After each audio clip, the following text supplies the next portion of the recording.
Good morning साथीहरू, तपाईँहरूको हालखबर के छ? मेरो चाहिँ ठिक छ। म चाहिँ ठ्याक्क आज बिहान 7 बजे उठेको थिएँ है। बुटोलमा यस्तो गर्मी छ हेर्नु, दिन रात पङ्खा चलायो अनि त्यो पङ्खाको हावाले गर्दा मुख पुरै सुन्ने थियो के।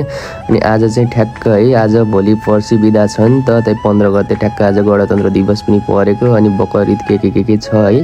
अनि ठ्याक्क बिदाको दिन उठ्यो, बिहान 7 बजे उठ्यो आज चाहिँ। अनि ठ्याक्क फ्रेस भएर मजासँग अब आफ्नो दिनको सुरुवात गर्नु पर्यो भनेर अनि आज चाहिँ मैले पहिलोचोटि यो भोइस ओभरवाला ब्लग ट्राई गर्दैछु कि साथीहरू कस्तो हुने रहेछ, के हुने रहेछ भनेर ट्राई गरेको है। अब राम्रो नराम्रो के भएको छ कमेन्ट गरेर भनिदिनु होला। आफ्नो सानो ट्राई गरेको मैले चाहिँ नर्मल्ली अब केही छैन, दिनचर्या कसरी बित्छ भनेर देखाउन मात्र खोजे हो हजुरहरूलाई। अनि त्यसपछि त्यही हो साथीहरू, 7 बजे उठियो अनि फ्रेस भयो। अब चाहिँ हाइड्रेटेड हुनको लागि चाहिँ अब 1 बोतल जति पानी खान्छु मैले चाहिँ बिहान उठेर साथीहरू है। जिन्दगी अब यो 1 बोतल पानी खानु पर्यो। जारको पानी खान्छु मैले चाहिँ, बोतलको पानीमा चाहिँ एकदम किट जम्मा हुन्छ, त्यो तताएपछि त्यही भएर खाँदिनँ। अनि हिजो खाएको कफीको कप हेर्नु अझैसम्म धोएको रहन्छु मैले। अनि त्यसपछि त्यसलाई धोएर ट्याक्क मैले फेरि बिहानमा कफी खाने बानी छ नि त, ब्ल्याक कफी एकदम स्वास्थ्यको लागि नि राम्रो, त्यही भएर मजासँग अब धोएर 1 कप पानी ट्याक्क राखेर ब्ल्याक कफी विदाउट सुगर खाएपछि स्वास्थ्यको लागि एकदम राम्रो। अनि त्यसले एकदम रिफ्रेस बनाउँछ क्या, माइन्ड पनि फ्रेस बनाउँछ। अनि त्यसपछि फ्याटहरू नि बर्न गर्ने काम गर्छ, एकदम स्वास्थ्यको लागि धेरै राम्रो छ यो ब्ल्याक कफी चाहिँ। हजुरहरूले नि खानु होला। मैले पनि ठ्याक्क अब यसलाई ब्ल्याक कफी पानी तताउन राखिदिएँ अनि कफी राखेर मजासँग अब यसमा थोरै पानी राखेर घोलेर यसलाई स्मुथ बनाउँदैछु कि झन् मजा आउँछ कि खानलाई, यसलाई स्मुथ बनाएर खाएपछि।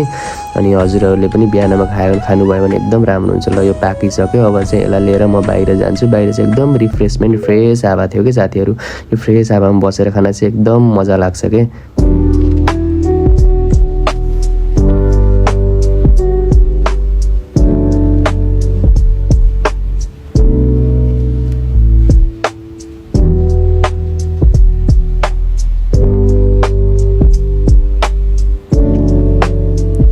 त्यही साथीहरू, अब कफी खाइसकेपछि फ्रेस भइसकेपछि आनन्द फिल भएको थियो। अब के गर्ने भन्ने सोचेँ मैले। अनि सोचेपछि अब ट्याक्क अब बाहिर निस्किनु पऱ्यो यसो घाममा। अनि त्यहाँ नास्ता पसलमा पनि जानु पऱ्यो। अब म त्यहीँ गएर खाजा नास्ता खान्छु। यो चाहिँ मेरो नास्ता खाने पसल हो है। यहाँ चाहिँ मेरो जे होस् पहिले देखेर खाने भएर राम्रो चिन्जान्छ। भित्र दाइले चाहिँ सरसफाइ गर्दै हुनुहुँदो रहेछ। ठ्याक्क आएर कोही कस्टमर अझै आउनु भएको रहेछ त्यहाँ नास्ताहरू खानलाई।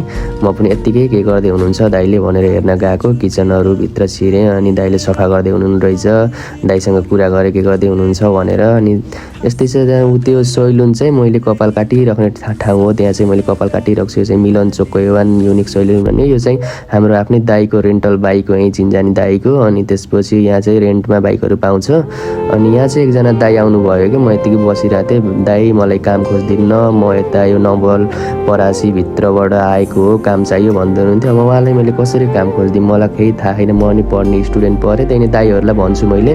अनि त्यसपछि साथीहरू ट्याक्क अब म चाहिँ होइन अब क्लासतिर लागेँ आज। यो चाहिँ हाम्रो मिलन चोक भयो साथीहरू। अनि यता चाहिँ ट्राफिक सरहरूले के गर्दै हुनुहुन्छ खोइ। अनि यो रिकन्डिसन चाहिँ त्यहाँ अघि नै रेन्टल बाइकवाला दाइको हो। अनि भित्र चाहिँ चोर बसिरहेछ। बाहिर चाहिँ यस्तो फोहोरो छ होइन, यसको हेर्नु न पसल आइपुग्यो। यो चाहिँ चौडा हो। अनि अगाडि देखेको चाहिँ मेरो यो कन्सल्टेन्सी हो। अनि ठ्याक्क म चाहिँ अब आइसकेँ, सिँढीबाट माथि जान लागेको। अनि यस्तो लाज लागिरहेको थियो कि माथि कोही त छैन भन्ने जस्तो भइरहेको थियो। त्यही नि हल्का लुकी ब्लग बनाउँदै हिँडिरहेको थिएँ मैले। अनि त्यसपछि ठ्याक्क गएँ होइन। अनि गएर क्लासमा बसेको त यस्तो कोही पनि नआएको कि क्लासमा, किनभने आज त्यो गणतन्त्र दिवस भएर सेन्सेई टिचर नै नआउनु भएको रहेछ। अनि यस्तो रिग्रेट फिल भयो किन आएछु भन्ने भयो मलाई। अनि त्यसपछि उता जान्छु, अर्को क्लासमा जान्छु भन्दा अर्को हाम्रो सरले चाहिँ पढाउनु लाउनु भएको रहेछ। अनि यो चाहिँ मेरो फ्युचर कार, यो चाहिँ मेरो साथीको फ्युचर कार, अनि यो साथीको र मेरो फ्युचर कार। वाउ कति कमेडी। तर गर्मी चाहिँ यस्तो धेरै गर्मी थियो। यहाँ चाहिँ अब खाना खानु लाग्यो। ढेलो भाइ मेरो ढेलो भाइ लजार भाग्यो। सुनिलले चाहिँ ल खाना लगाइदिनु त ठिक्कै म थोरै खान्छु नि, फेरि लगाइदेऊ ल नि मिलाएर टक्क भएर आज भेज खानुपर्छ। यस्तो यता हुनुहुन्छ ल साथीहरू। म चाहिँ खाना खाएर रुममा आइसकेँ है। बुटोलमा चाहिँ यस्तो धेरै गर्मी छ साथीहरू, के गर्नु। ल आजको भ्लग चाहिँ यति गरौँ है त साथीहरू। ल यो भ्लगलाई चाहिँ कृपया लाइक, सेयर अनि सब्सक्राइब गरिदिनु होला। Bye, see you in the next vlog.